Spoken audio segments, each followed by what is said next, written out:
There's one hymn especially that we want you to come to know and love. A great hymn of adoration. It's a Swedish hymn written in 1880.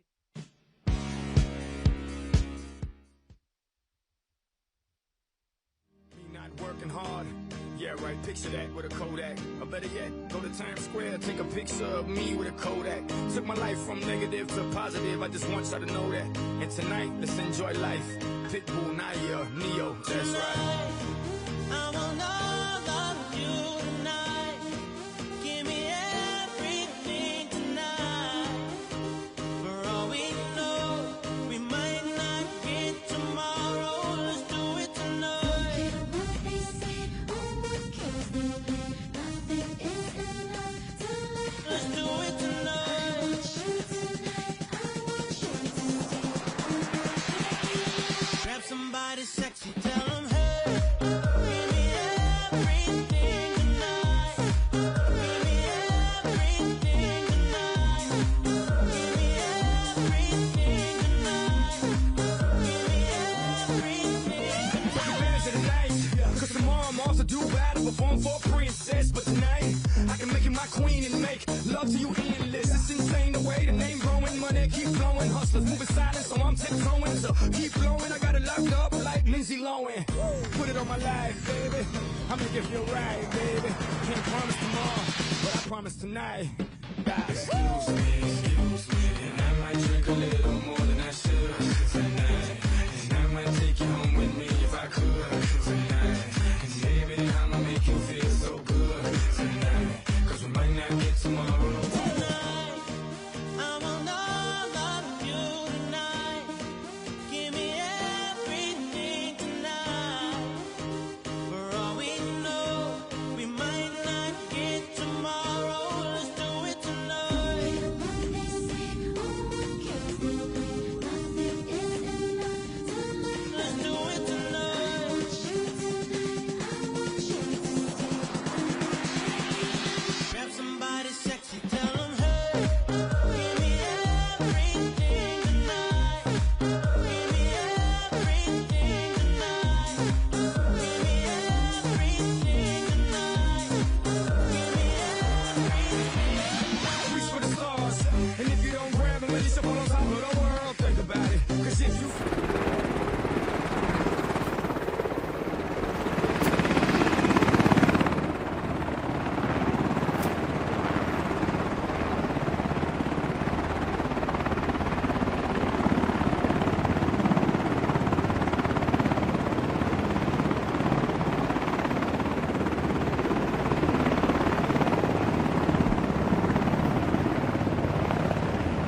I hear they call you guys the freedom fighters. Is that right? Damn right. I'll tell you this. I've seen a lot of beautiful things. I don't know, this might be the most beautiful sight I've ever seen right here. What an honor it is to be here. It's a long flight to get out here.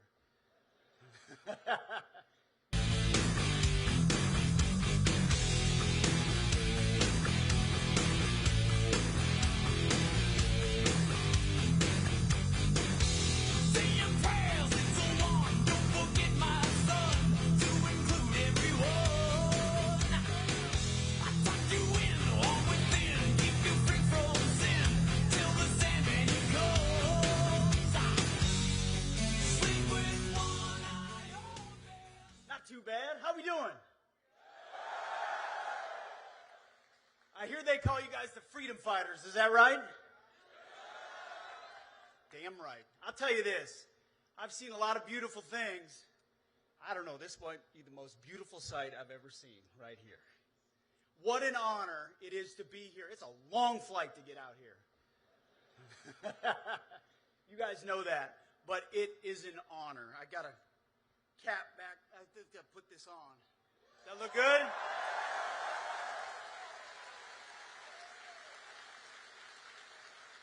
What a beautiful looking ship you got. Even more beautiful looking men and women out here, and our Japanese partners as well. It's great to see you. Thank you for taking a moment. And in a moment, you're going to see our Commander-in-Chief, who I know is thrilled to see all of you. I can't help but think, George Washington, the ultimate freedom fighter, the ship's named after him. He's the first in war, first in peace, first in the hearts of all of our countrymen. And when we think of 250 years of our country, we're coming up on 250 years, everybody likes to think 1776. But of course, the Navy, the Marine Corps, and the Army are all 250 years old, dating back to 1775.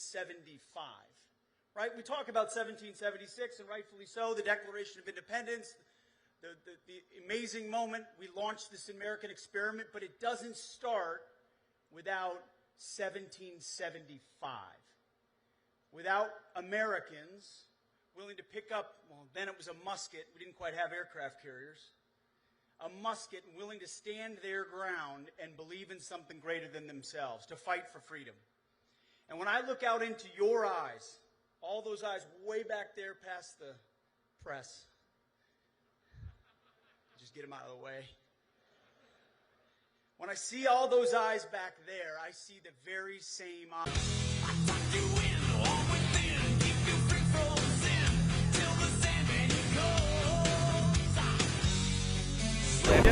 No.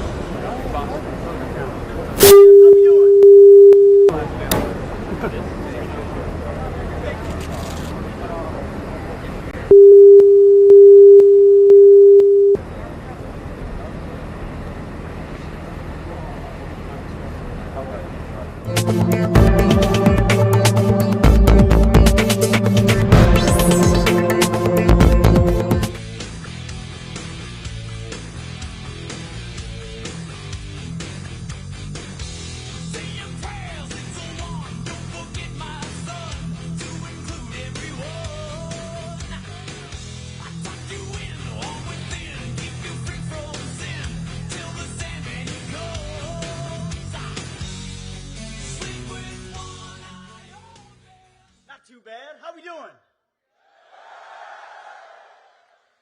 I hear they call you guys the freedom fighters. Is that right? Damn right. I'll tell you this. I've seen a lot of beautiful things. I don't know, this might be the most beautiful sight I've ever seen right here.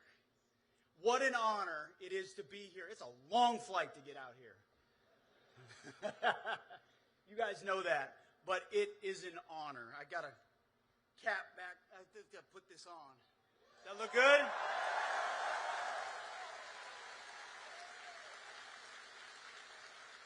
What a beautiful looking ship you got. Even more beautiful looking men and women out here, and our Japanese partners as well. It's great to see you. Thank you for taking a moment. And in a moment, you're going to see our Commander-in-Chief, who I know is thrilled to see all of you.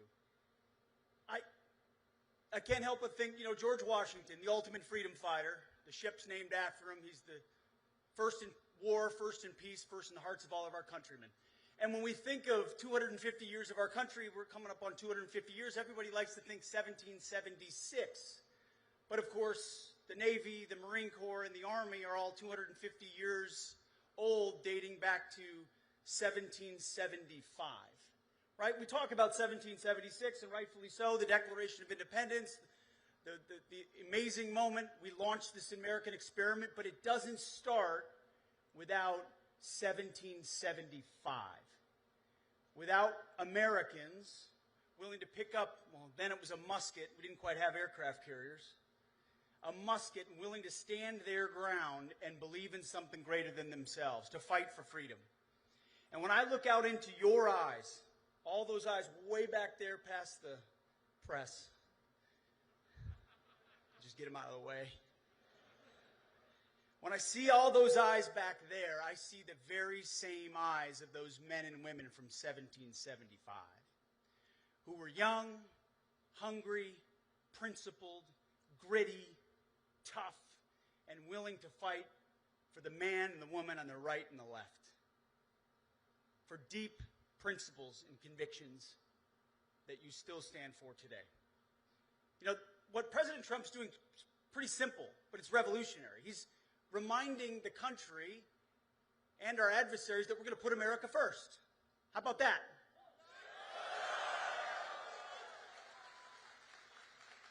Now, that doesn't mean America alone. We have our allies like we do here in Japan, incredible allies where we have 55,000 American troops and we stand shoulder to shoulder with them. But part of being strong is putting America and Americans first. It also means, on that banner, peace through strength. It means reestablishing deterrence. When you've lost it, it's important to reestablish it. And President Trump has done that, from the Houthis and opening up our shipping lanes. I mean, when you just give away shipping lanes to pirates, that creates problems. He showed up and said no more. Or Iran's pursuit of a nuclear bomb, and he said, how about we send B-2s, 37 hours, over to take care of that, to ensure that they don't have a nuclear bomb. Or how about defending our own shores?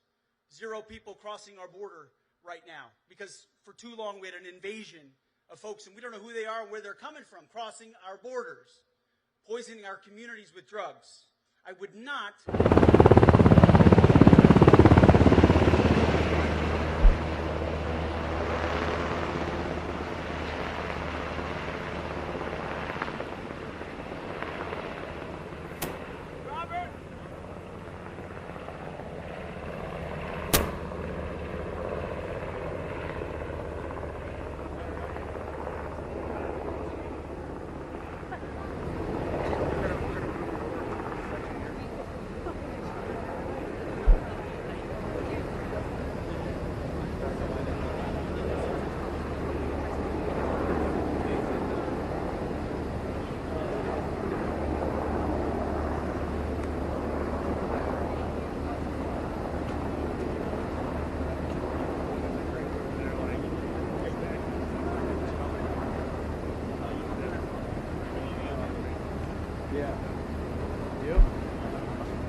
Up there. It's called Vulture. That's where you hang out. Is it even safe? Like, are you getting right there? They say it's safe, but who knows? Yeah, my one friend was like,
Thank you. Going to go down as one of the great prime ministers you watch. Thank you.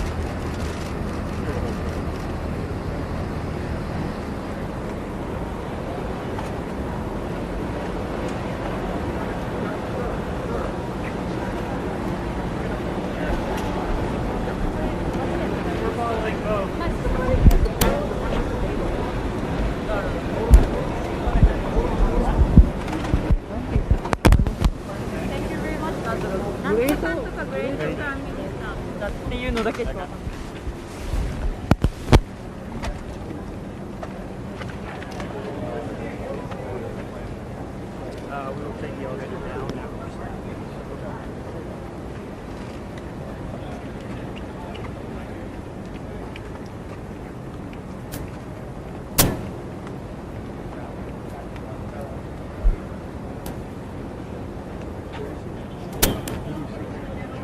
Prime Minister.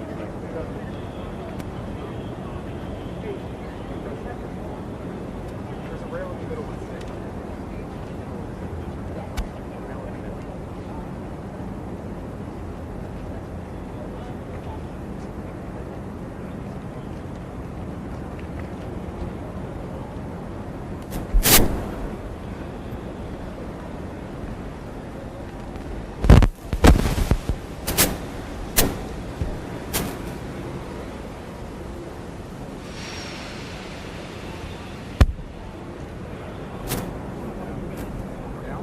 Back up. Come back up.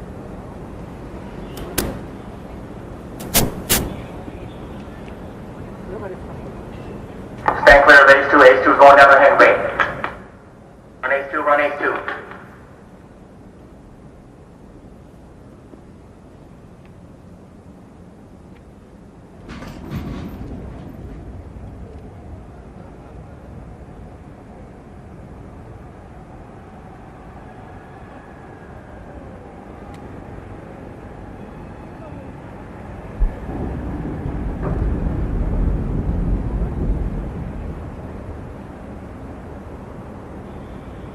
Yeah.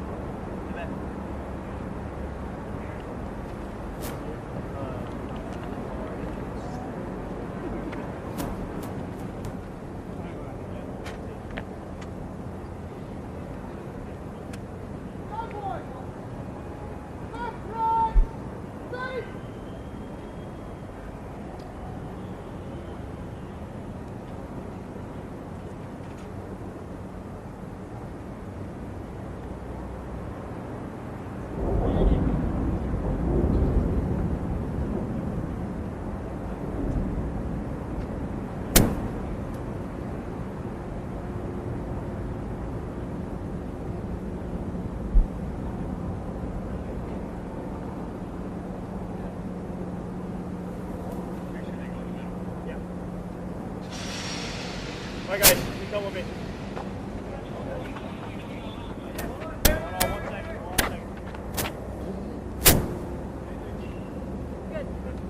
Alright, we're good. Oh boy. I'm really scared. File in the middle, please.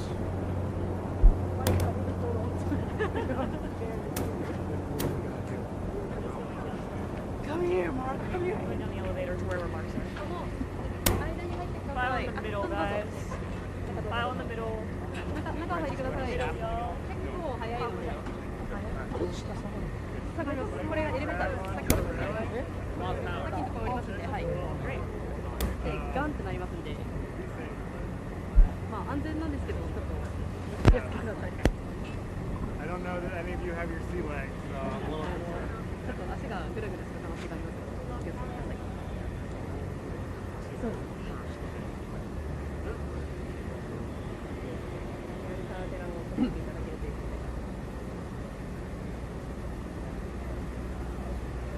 Power, sir. You want it to roll on?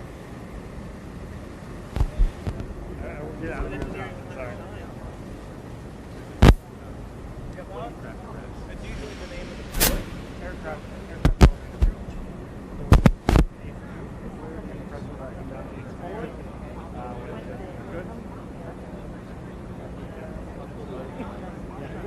Stand clear of elevator number 2. Elevator number 2 is going down to the base. Now one clear. Run Ace 2, run Ace 2.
Thank you. Going to go down as one of the great prime ministers you watch. Thank you.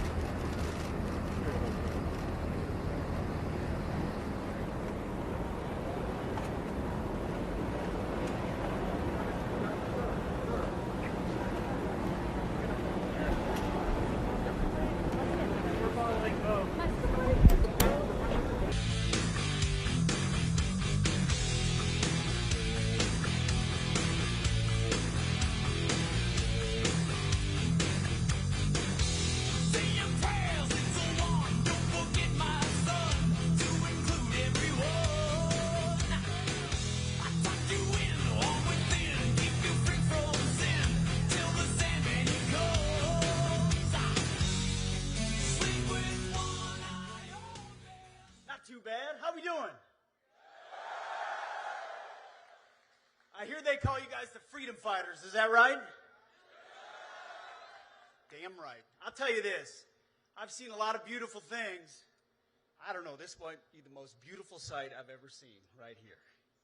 What an honor it is to be here. It's a long flight to get out here. You guys know that, but it is an honor. I got a cap back. I think I'll put this on. Does that look good?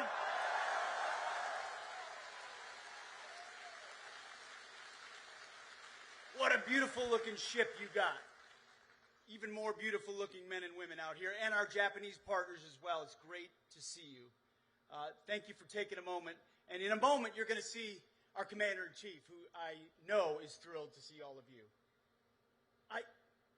I can't help but think, George Washington, the ultimate freedom fighter, the ship's named after him. He's the first in war, first in peace, first in the hearts of all of our countrymen. And when we think of 250 years of our country, we're coming up on 250 years, everybody likes to think 1776. But of course, the Navy, the Marine Corps, and the Army are all 250 years old, dating back to 1775.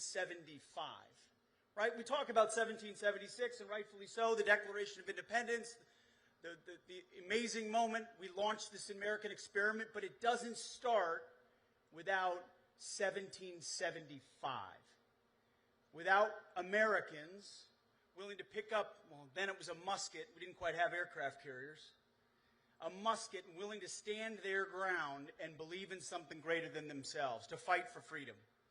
And when I look out into your eyes, all those eyes way back there. And I won't forget the men who died, who gave that right to me. And I gladly stand up next to you and defend her still today.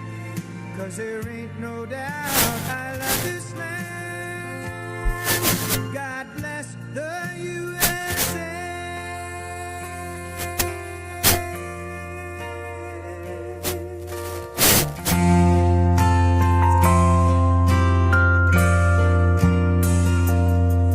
From the lakes of Minnesota to the hills of Tennessee, across the plains of Texas, from sea to shining sea, from Detroit down to Houston and New York to LA, well, there's pride in every American heart, and it's time we stand and say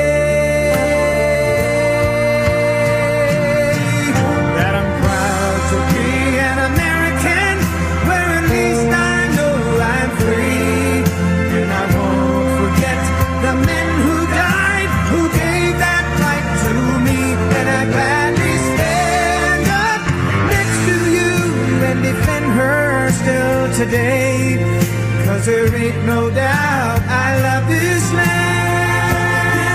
God bless the USA.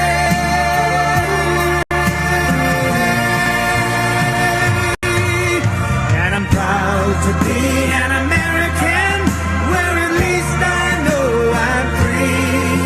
And I won't forget the men who died, who gave that right to me. And I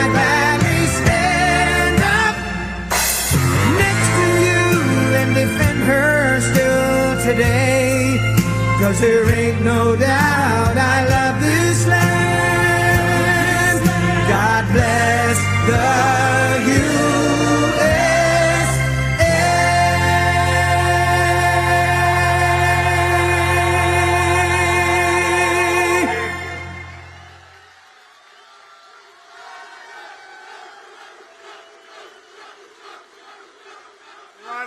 What a group. All champions. USA.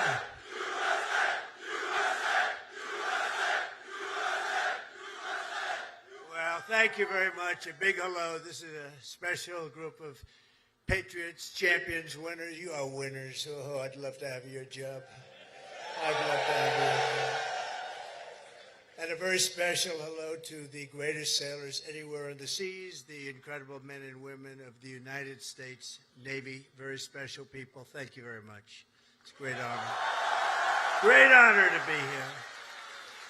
But I'm thrilled to be here among thousands of proud American patriots aboard the 100,000 tons. That's a lot of tonnage. Forward deployed symbol of American might, power, and prestige, the legendary USS George Washington. This is some ship. They don't make them this way anymore, but we're not supposed to say that, but they really don't. This is great stuff. This is really an incredible GW, they call it. GW, right? And we've come this afternoon to celebrate the strength and the skill and service of everyone on this ship. So we're going to all relax. We're going to have a good time. We're not going anywhere, you know. If you go back to Washington, it's like 2 o'clock in the morning. But I want to just tell you that you are special people, and we're going to have a little fun. And I'm going to tell you how great our country is and how well we're doing, because a year and a half ago, we had a different country than we do right now. Now we're the most respected country in the world. We're the hottest country anywhere in the world. And it hasn't taken too long, but I had no doubt. I just didn't know we were going to do it this fast. We've done it fast because of people like you. So I want to thank you very much. And I want to recognize a man that you all know well, and he's a tough cookie. He was formerly our Secretary of Defense, but now he is proudly known as our Secretary of War, Pete Hegson.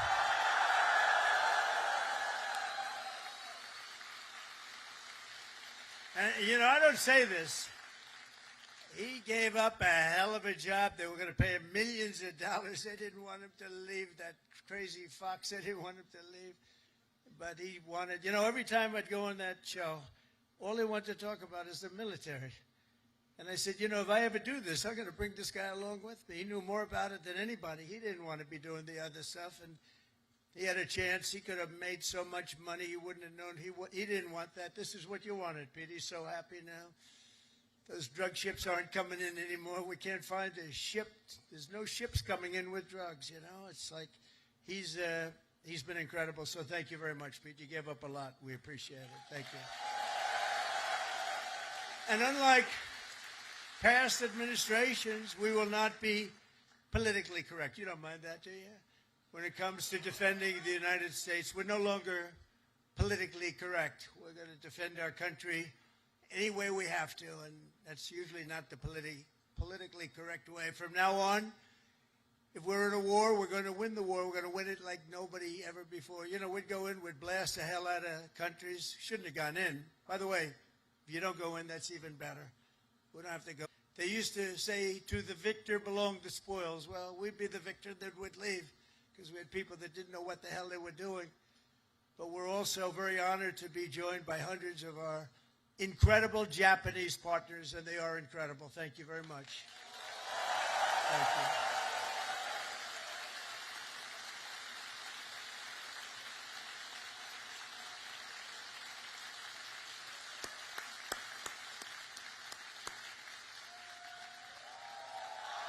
This woman, that's right. This woman is a winner. So, you know, we've become very close friends all of a sudden because their stock market today and our stock market today hit an all-time high. That means we're doing something right. But the cherished alliance between the United States and Japan is one of the most remarkable relationships in the entire world. Really, there's never been anything like it. Born out of the ashes of a terrible war, our bond has grown over 8 decades into the beautiful friendship that we have. It's a foundation of peace and security in the Pacific. You see it? So on behalf of all American sailors stationed in this beautiful country, let's hear it for our allies and the Japanese self-defense forces and all of the Japanese people that we love and respect. And I have such respect for Japan and the country. And now I have a really great respect for the new and incredible Prime Minister. And I have to say this, the first female Prime Minister in the history of Japan. Madam Prime Minister, please say a few words. Thank you, Mr. President, and thank you all. 本日、米国の海軍創設250周年という記念すべき節目に、トランプ大統領とともに地域の自由と平和を守る象徴である空母ジョージ・ワシントンで挨拶するチャンスをいただいたこと、心から光栄に思います。This year marks the U.S. Navy's semi-quincentennial anniversary. As we celebrate the important milestone, I'm truly honored to have this opportunity to deliver remarks with President Trump aboard the aircraft carrier USS George Washington, a symbol of protecting freedom and peace in this region. でまず何よりも日夜、我が国と地域の平和と安全のために尽力してくださっている自衛隊員、そして在日米軍の、軍隊の皆さん、軍人の皆様に心から敬意と感謝を捧げます。First and foremost, I would like to express my deep respect and sincere gratitude to all the men and women in uniform from Japan's self-defense forces and the U.S. Forces Japan for your dedication and commitment to safeguard peace and security of our nation and the region day and night. 6年前に、ありがとう、Thank you.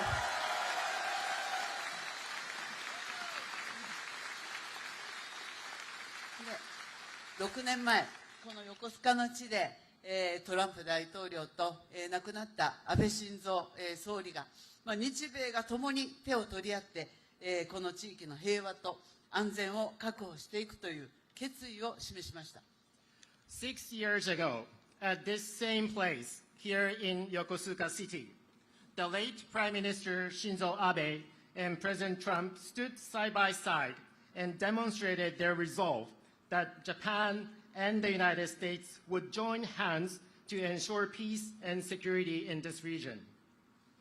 今ここに再び日米の最高指揮官が並び立ったこの機会に、私はその決意を引き継ぎ、インド太平洋を自由で開かれたものとし、そして地域の平和と繁栄の礎とする決意を新たにしました。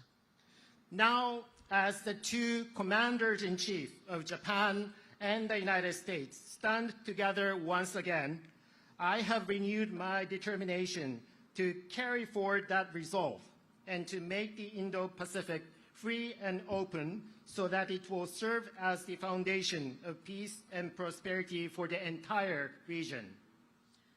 今、我々はかつてないほど厳しい安全保障環境に直面しています。平和は言葉だけではなく、確固たる決意と行動によってこそ守られます。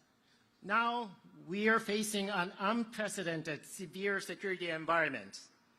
Peace cannot be preserved by words alone. It can be protected only when there is an unwavering determination and action. あちらに見える最上とマヤを含む自衛官とこのジョージ・ワシントンは数多くの訓練を重ねてきました。でまた横須賀にいる多くの、補給整備に携わっている、日米関係者の皆様、そして地域社会との絆が、米国海軍の活動を長年にわたって支えてきました。こうした幾層にもわたる日米の協力が日米の抑止力、対処力を確かなものとしております。From where we stand, we can see maritime self-defense forces Mogami and Maya, vessels of Japan's maritime self-defense force, and USS George Washington have conducted numerous joint exercises. Just as importantly, there are so many Japanese and American personnel working for logistics and maintenance here in Yokosuka.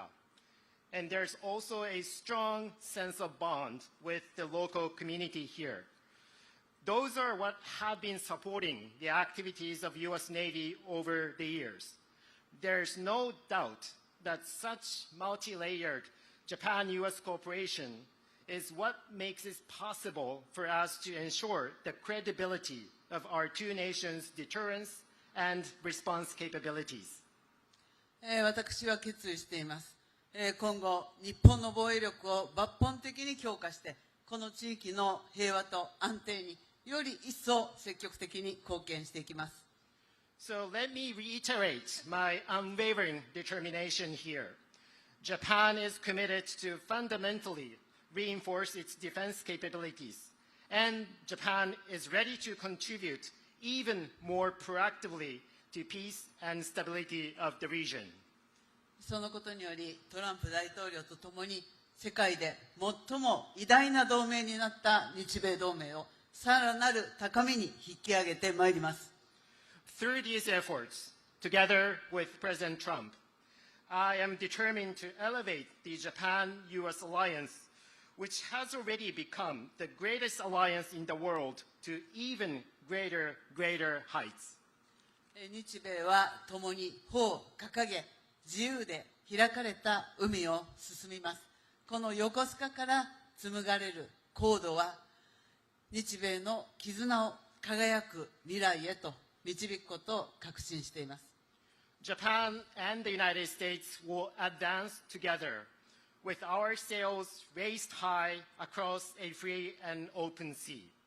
And I am very confident that the sea route from Yokosuka will make our bond even stronger and stronger and bring our two nations on the path to a shining future. Thank you.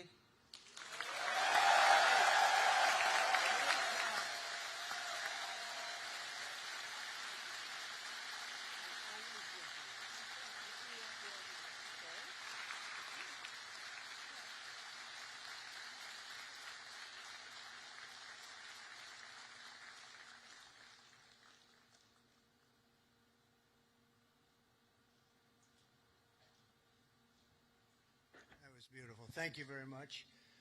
And we will have a long, good relationship, and we'll have fun doing it. You know, you have to have fun, although sometimes it's never fun. She's tough to negotiate with, I want to tell you. But I'm delighted to report that I've just approved the first batch of missiles. You saw a couple of them coming down with me. I hugged them. We need them. They're the best in the world. Nobody has them like we have them. They all want our missiles. That's the problem. Everybody wants them. But it's the first batch of missiles to be delivered to the Japanese self-defense forces for Japan's F-35s, and they're coming this week, so they're ahead of schedule. So I just want to tell Madam Prime Minister, they've been waiting for those missiles, and we got them here right away as soon as I heard about it. I want to thank former Senator, a great gentleman, by the way. He was so popular, but I took him out, and I made him Secretary of State. I think he was born for it. Marco Rubio, thank you very much, Marco. Where are you, Marco? Great job. Great job. He was born for it. Ambassador George Glass, thank you very much, George. Good job you're doing. Thank you. And many of our outstanding uniform leaders with us today, including the head of the Indo-Pacific Command, Admiral Samuel Paparo. Where is Samuel? Oh, hello. Good, but these are good-looking people. Could make a movie with these guys. They're like Central Cat. Look at this group of people. Commander of the U.S. Forces, Japan, General Stephen Jost. Thank you, Stephen. Thank you very much. The commander of the 7th... Oh, that's a big deal. I think, do you want to switch jobs for 1 week? Only for 1 week, all right.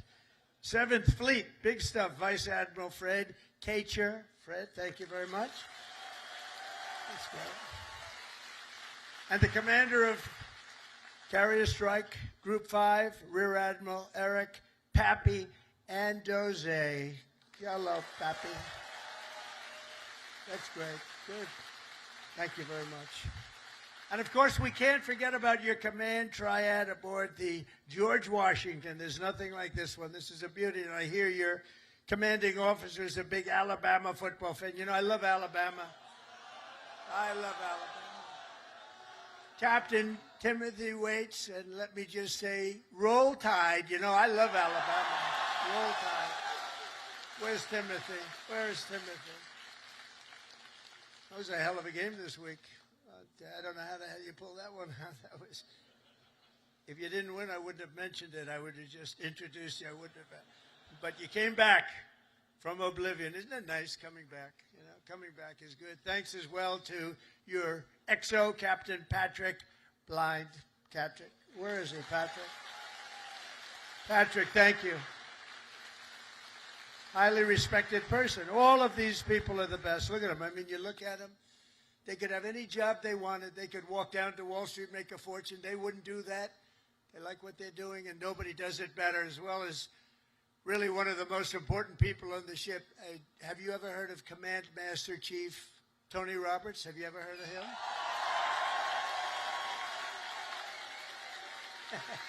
Wherever you are. Where's Tony? Thank you. Thank you, Tony. He's a popular guy. And as many of you know, this month we're celebrating a truly momentous anniversary.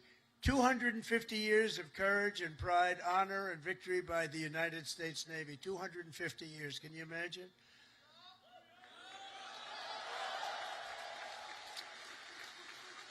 And 3 weeks ago, Melania and I flew to Naval Station Norfolk. I think many of you probably know that, and witnessed an unforgettable display of pure American dominance at sea. It was incredible to watch. They gave us some play. Then I said, slow it down, costs a lot of money. Let's save it. You know, let's relax a little bit.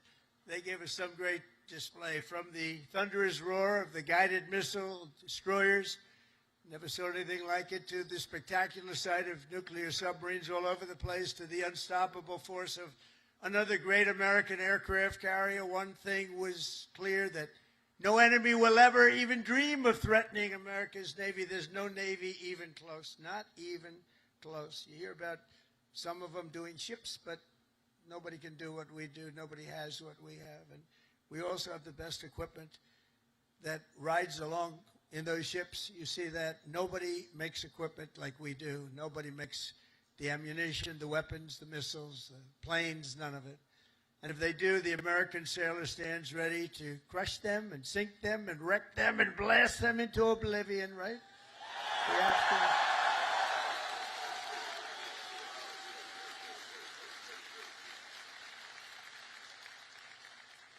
That's a terrible statement for me to make. That's the end of it, because everybody said that I should immediately get the Nobel Peace Award. With that statement, that takes me out of the running, but that's the way. That's the way it is.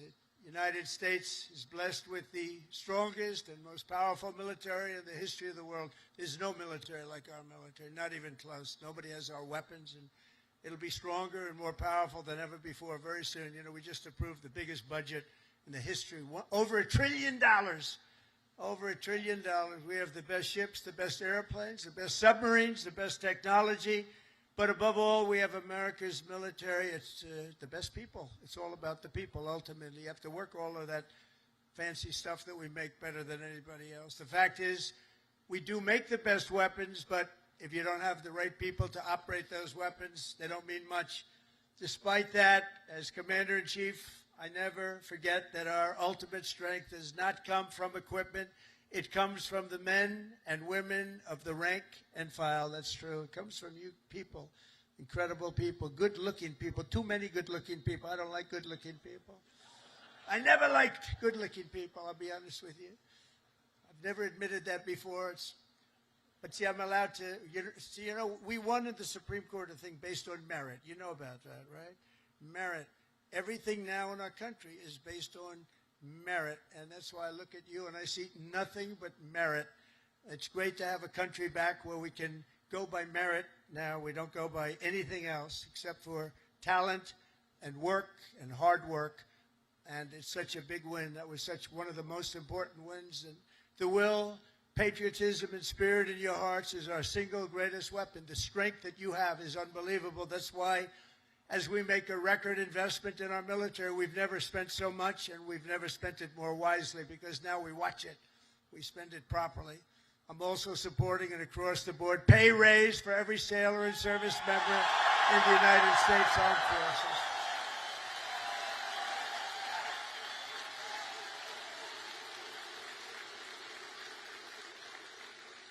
Now, if you don't want it, you want to give back to your country, just let us know. We won't give it to you. Is there anybody in that category? Huh? But now, all we really have to do is get the Democrats to approve it. But they'll come along. They always do, you know, they always do. And because I heard that the sailors on the George Washington took a hit to your family separation pay, you know what I'm talking about, right? You took a little hit to be here, right? By returning to the port, you returned early for this event.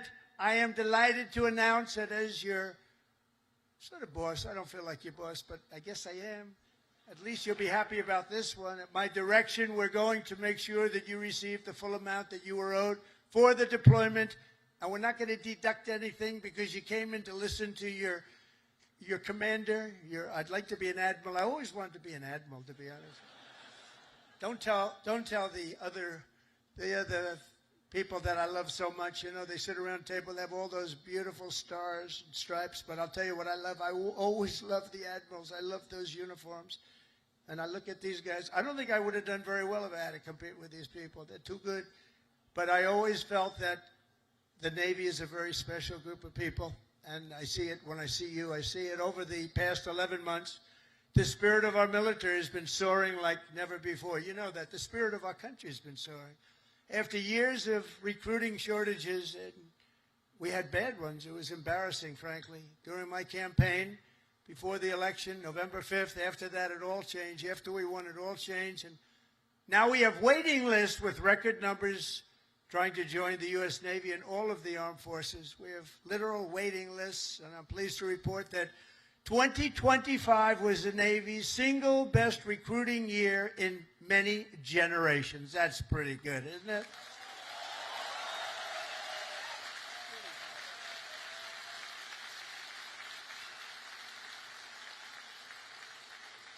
But, you know, think of it. It seems like I've been up here so long, and it seems like I've been doing this for a long time and a half. We had a great first term, but nothing like what's happening now.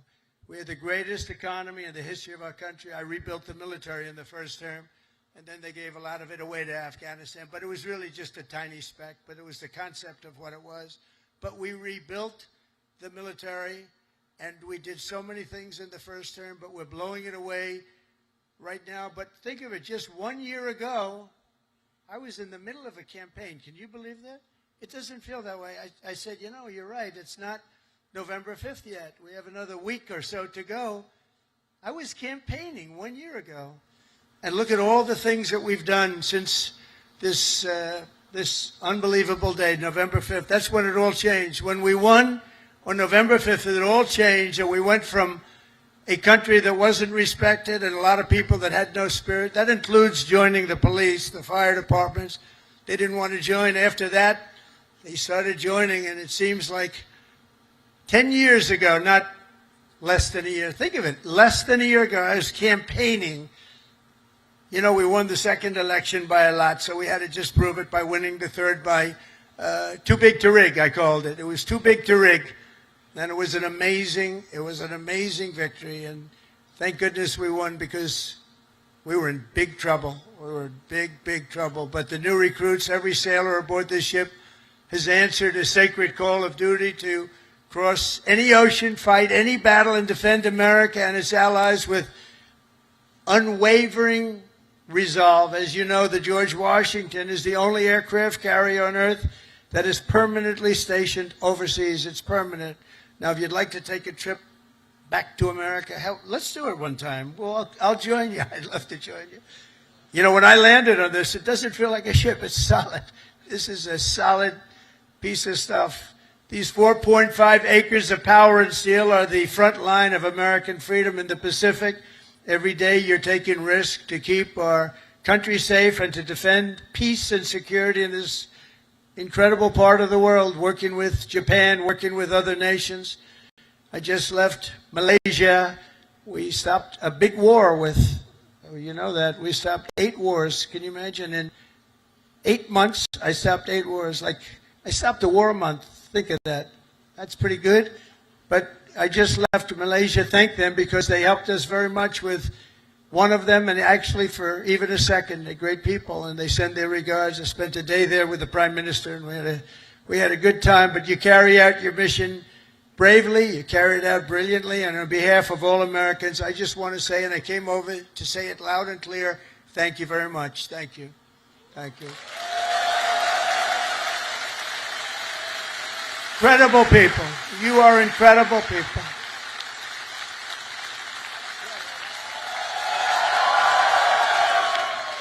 They actually have the best location.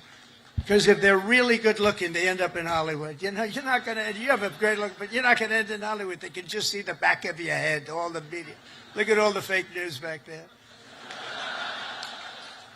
But 2 years ago, Naval Air Crewman 3rd Class James McCall was just a few months into his first fleet tour with the Golden Falcons helicopter squadron when he and his crew were called on a search and rescue mission to find 3 missing Navy divers.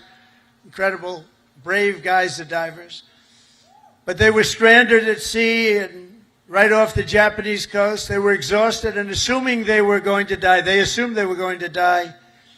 But with unbelievable focus and skill, crewman McCall was able to find and help rescue all 3 divers in the water below, saving his fellow sailors. And James is with us today as a shipmate on this carrier. Crewman McCall, thank you very much for your incredible bravery, and we salute you. Where is James? Where are you, James? Whoa.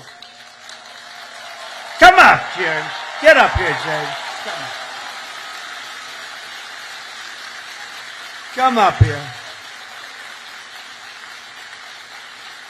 Look at this guy. He's a good-looking guy.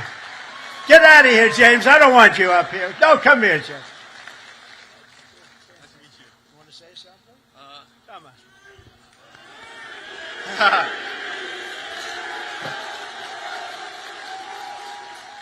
on.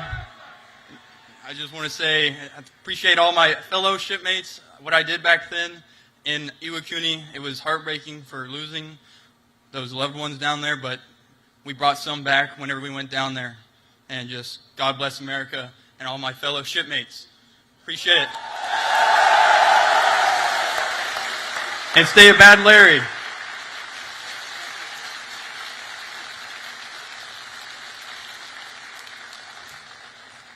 I was wondering, maybe he almost stayed up. He could have been up here for a while. You did that very well. He's going to be running for office next week. You what? Great job, James. A lot of bravery, too. But as James' story reminds us, the Navy is a family and a team, and each of you has a vital role to play. Gathered here this afternoon are some of those whose toil and sweat gets our magnificent planes in the air and brings them safely back home. And we have the shooters and the gear dogs and the paddles and the white shirts and, of course, the blue shirts, the yellow shirts, the red shirts on the flight deck. And all over the hangar bay, I want to thank you all. You're incredible people. I saw some of you, we're rushing to get down here, and they want to take pictures up there, you know. They're very aggressive people. Sir, can I have a picture? They're supposed to be standing at attention. Sir, can I have a picture, sir? Yeah. You know what I'm talking about, right? Very aggressive. But I think they're great. We also have a real genius and these people are incredible, who maintain the largest and most complex machine ever built, are amazing mechanics and engineers on the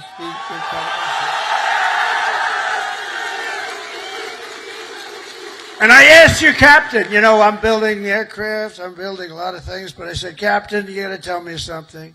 I know a lot about these ships. I know a lot about these things building. I want to know, catapults, which is better, the electric or the steam? Okay, ready? You guys, that's what you do, right? This is so much better. You know, they go out, hire a consultant for millions of dollars that was never on an aircraft carrier before. So they switched to electric. I disagree with it, but it's all right. Let me ask you, we're going to go steam first and then electric. Catapults, which is better? Electric or steam? I'm going to put it in order. Seriously. They're spending billions of dollars to build stupid electric. And the problem, when it breaks, you have to send up to MIT, get the most brilliant people in the world, fly them out. It's ridiculous. The steam, they said they can fix it with a hammer and a blowtorch. And it works just as well, if not better. And I love the sight of that beautiful steam pouring off that deck with the electric. You don't have that. So, you know, we did the Ford in electric, the cost overruns, everything else. But, you know, I hope it's going to be okay, but I like steam. We're going to go back to steam. They change just for the sake of changing. I said to the architect, have you ever designed a ship before? You know, he only did the biggest ship in the world, right, the Ford. But we're going to go back. Okay, now let me ask you the second question. Hydraulic for your elevators or magnets? You know, the new thing is magnets. So instead of using hydraulic, that you can be hit by lightning and it's fine. You take a little glass of water and you drop it on magnets. I don't know what's going to happen. So, you know, the elevators come up in the new carriers. I think I'm going to change it, by the way. They have magnets. Not every tractor has hydraulic. Every excavator, every excavating machine, of any kind has hydraulic. But somebody decided to use magnets for your elevator. Maybe they're good. Which is better, hydraulic or magnets? What the hell is wrong with these people? Can I ask you, the top-ranking gentleman right here? Seriously, I'm putting out an order. I'm going to sign an executive order. When we build aircraft carriers, it's steam for the catapults, and it's hydraulic for the elevators. We'll never have a problem, okay? Do you agree? He agrees. Everybody agrees, but these people in Washington. All right. We're going to do that. I'm serious about it. It bothered me so much. I'd see the costs come in. They spend $900. This is not on my watch, so, you know, if it was on my watch, I would be very quiet about it. I wouldn't be talking about it. They spent $993 million on the catapults, trying to get them to work. And they had steam, which works so beautifully, and it has for 50 years, right? So we're going to go back. Seriously, fellas, I want to make that change. I'm going to do an executive order. I'm not going to let them continue to do this. They're trying to make it work. They're trying so hard, and they have something that's perfect. So we're going to go back on that and the magnets. Thank you very much. And, of course, we cannot forget the daredevils and the pilots of the famed carrier Air Wing 5, known as Team Badmen. What the hell is that all about? Who are they? They're bad. The elite air units aboard this vessel are storied squadrons like the Royal Maces, the Diamondback, the Argonauts, the Chippies, the Titans, the Tiger Tails, the Shadowhawks, and the Saberhawks. All great, brave people. They're all incredible. You're all incredible people. Do you know, they say, and I love it, I love aviation. I actually had a brother who was a pilot. And see, Biden used to say he was a pilot. He was a pilot, he was a truck driver, whoever walked in, he wasn't a pilot. He wasn't much of a president either, to be honest with you. That I can tell you. That we all know. But they say the hardest thing to do is landing a plane on an aircraft carrier. You ever hear that? And great pilots can do everything. They're great pilots, but they can't do that. It's a very special talent. So the people that do that are in this room, you're a very small group of people. Tremendously talented pilots cannot do it for a lot of reasons. There are a lot of reasons. A lot of it's right up here. So I have great respect. The hardest thing you can do as a pilot is land. You know that this ship is so big. But when you're up there in the Pacific or the Atlantic and the waves are crashing and it's getting dark, or it is dark, which is even worse, getting dark is better. But when you're up there, they say it looks like a little needle in the ocean. It's just a very little a little thing, and you're landing on top. So I have great respect when I see them land. 3 weeks ago they were landing and doing it beautifully. They had they're very, very talented people, and nobody embodies skill and nerve and swagger and the attitude like a U.S. naval aviator. So I have great respect for you all. Thank you very much. It's one of the reasons I'm here. That's why I'm here, not someone else. I didn't need this. I didn't need the whole damn job. I could have had I had such a beautiful life. But you know what? We're making America greater than ever before, and that's why I'm doing it. And we are doing numbers that nobody's ever seen, nobody ever even thought possible before. Think of it. A year ago, we were a dead country. We were like a dead country, and now we have the hottest country anywhere in the world. There's nobody even close. It's pretty amazing, I'll tell you. None of it would be possible. All of these things that we're doing, all of the respect that we have, it's really because of people like yourself and the armed forces generally. It's amazing the job that you all do. None of it would have been possible. And all of those important missions in the Navy, the devoted members of the Food Service Division serving up to 14,000 meals every single day. How's the food? Good? They say it's good. Is it good? I hope it's good. It's probably my kind of food. I like that kind of food. But they don't get the credit they deserve. I want to just thank them very much and congratulate 14,000 meals. Let's also hear it for all the sailors holding the American flag high at Seafay, as well as the crews from the ferocious Desron 15. Desron 15.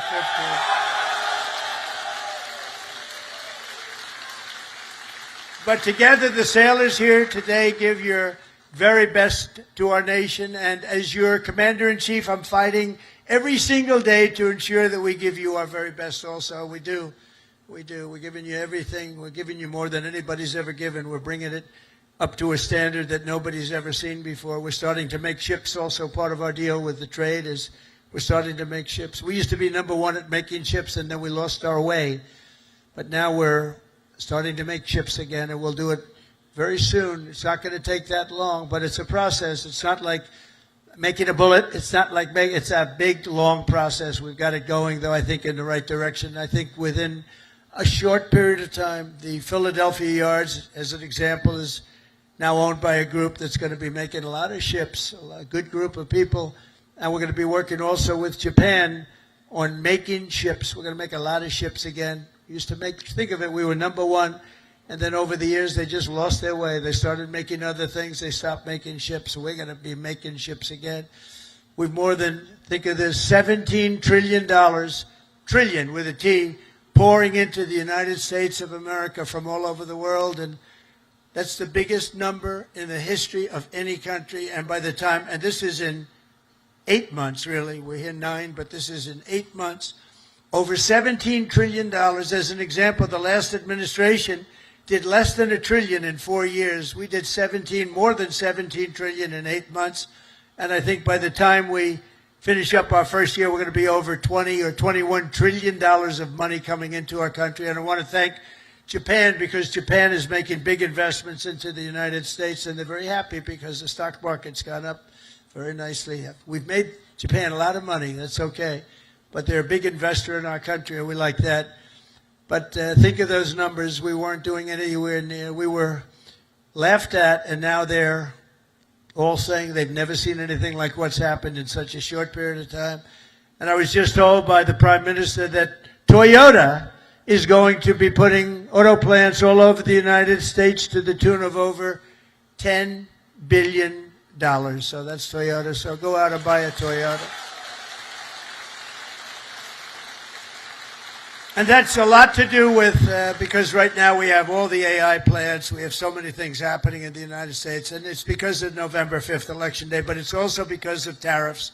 The tariffs have been so good. We're taking in trillions and trillions of dollars. I heard them, before I came up, I heard you're all on television now, they're talking to all the networks, everybody's covering it. Look at these characters back, look at all of them. And they were talking about the tariffs. The tariffs have, nobody understood tariffs like I understood tariffs, and the tariffs are having people go into our country and spend tremendous numbers like we've never seen, and that brings jobs with it. It brings jobs, it brings importance, it brings everything. It brings a strong military. It brings a lot of things to other countries. I mean, if you look at some of the deals that we did, if India was going to go to war with Pakistan, and as you go to war, we're not going to do any trade. We was going to put big tariffs on both countries, and they said, well, I guess we're not going to go to war. 2 nuclear powers, we stopped it, but we stopped a lot of wars, tariffs. Without tariffs, we wouldn't have national security like we have it. We've never had national security like we have it right now. And literally a year ago, you had very little national security. You had people that didn't have a clue. American strength is roaring back like never before, and with your help, America is respected once more, and it is respected at levels that we haven't seen before. On my first day back in the White House, I deployed the men and women of the United States military to stop the invasion on our southern border, right? It was an invasion, losing hundreds of thousands of people to fentanyl and to drugs, and now we have the most secure border in American history. For 5 months, they said zero, no people came into our country illegally. They came in through a legal process, but nobody came in through the southern border. Can you imagine? Even I can't, it's hard to believe that, because, and we do have it tight as a drum, but that's what we have to have.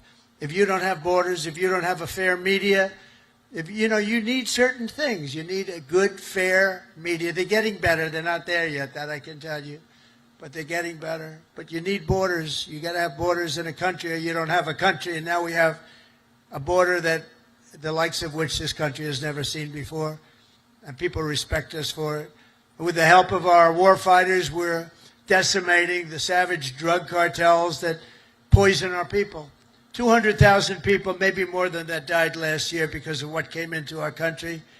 Through an open border policy where 25 million people poured into our country, totally unvetted, totally unchecked.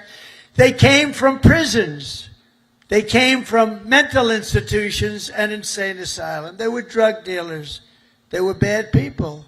11,388 were murderers, half of which committed more than one murder. They let them into our country. We're getting them the hell out. We're getting them out. We're getting them out fast. Is that okay with you? Yes, right? I have no doubt. Got to get them out. Just an unforced era. And we're also straightening out our cities. You know, Washington, D.C., our beautiful capital, was a killing mess. People getting killed all the time. It was very high crime. And we sent in our National Guard, again, great people. And I don't say they were totally politically correct. That's okay. And now it's a very safe. Now it's considered a very safe. It took 12 days. We got 1,700 people, career criminals, many of which came in through Biden's open border, and they infiltrated our nation's capital. And we had a very unsafe capital, but for years before that it was very unsafe. Now it's as safe as there is anywhere in the country. You can have your daughter, your girlfriend, your wife, your boyfriend walk right in through the middle. Nobody's going to touch them. The crime is down to almost nothing. It's a whole different ballgame. It took literally 12 days, but let's give us a month to do it really. We had it drum tight, and it's a beautiful thing. And our people in the service, and you know, people don't care. If we send in our military, if we send in our National Guard, if we send in Space Command, they don't care who the hell it is. They just want to be safe. And we have safe cities now. We're starting in Memphis, and Memphis was a disaster. It's been there. They've been there for 2 weeks, and it's a whole different series. Crime is less than half, and within a month it'll be gone. Getting rid of all the bad ones. And we're going to go into Chicago. We're going to go into our cities. We're going to clean them out. We're going to straighten them out. And we're going to have safe cities, because you want to protect safe cities. We're going to have beautiful, safe cities, and it's happening very quickly and very easily, actually. It's easy for us. It's hard for them.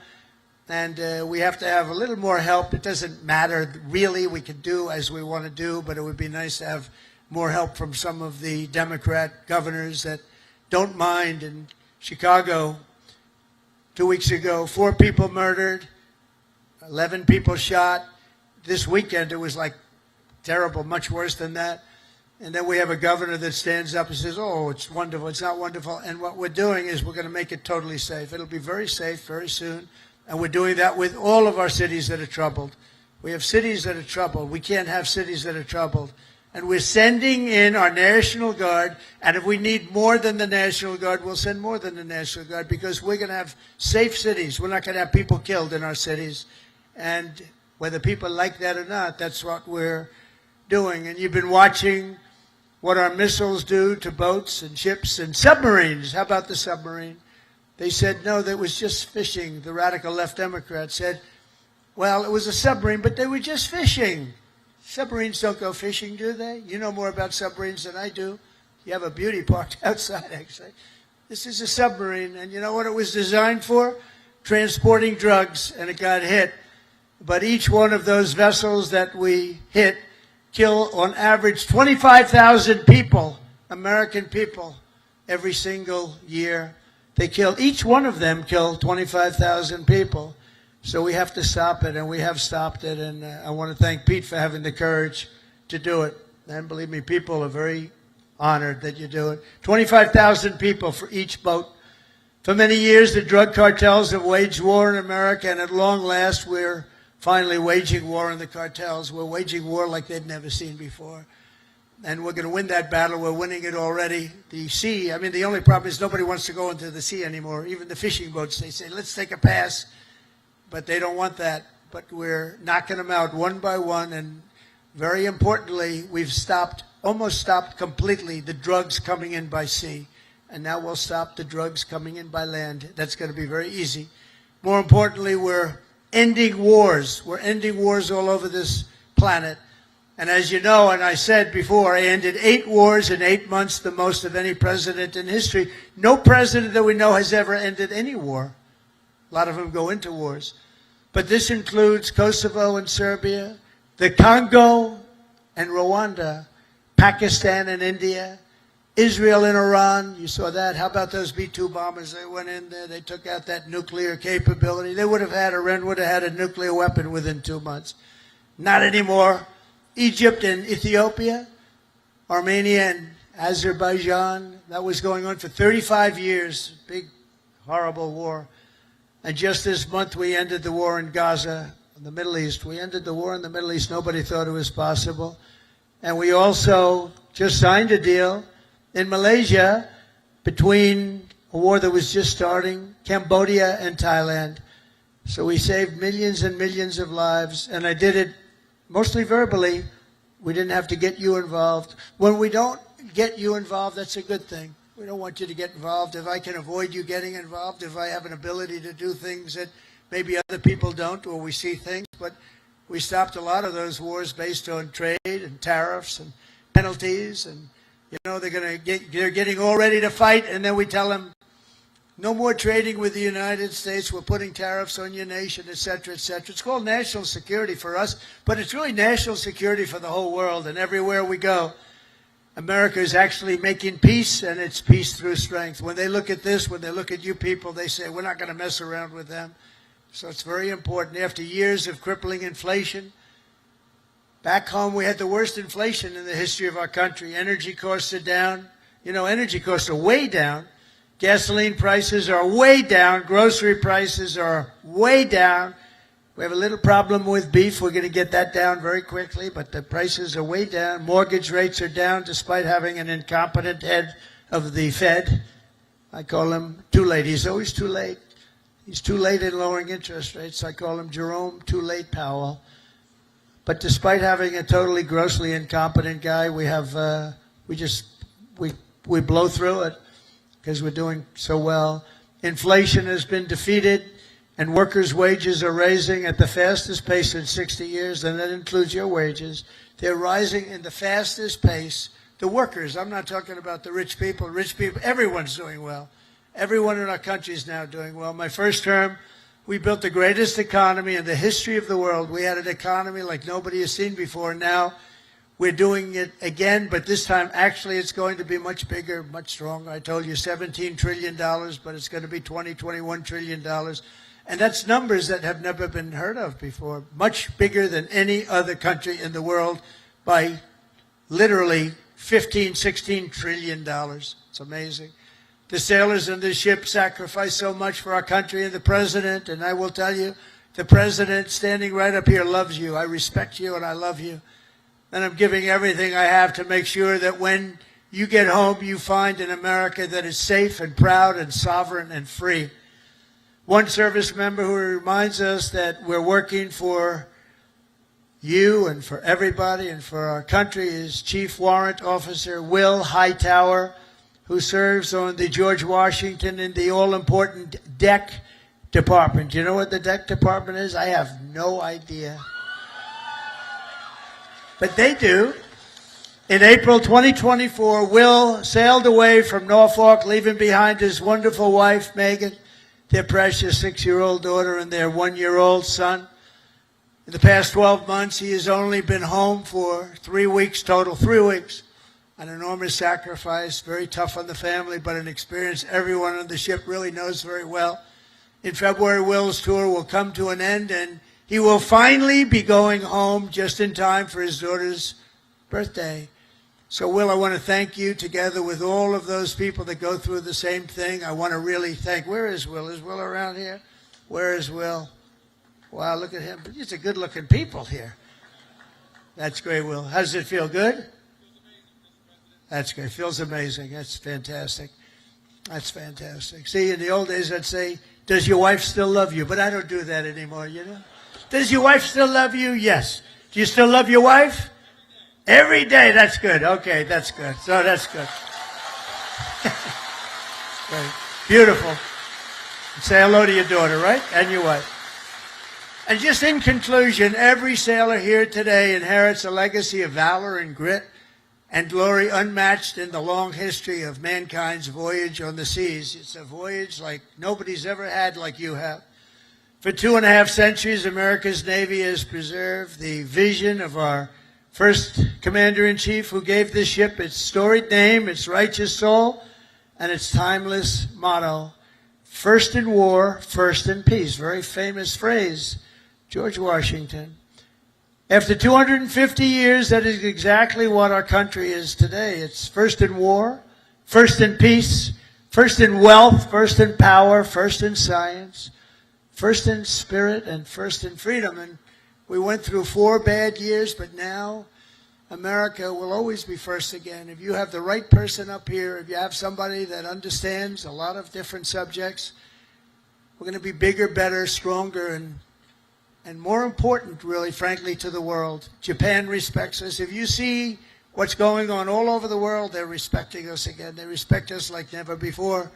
The treatment they gave me all over as I go around to different countries is great, but it's really a respect for me, but it's a bigger respect for our country. They respect our country again. They didn't respect our country just a few years ago. From Boston Harbor to Hampton Roads, and from Caribbean Sea to the Red Sea, from the Atlantic to the Pacific, and from the Persian Gulf to what is now known as the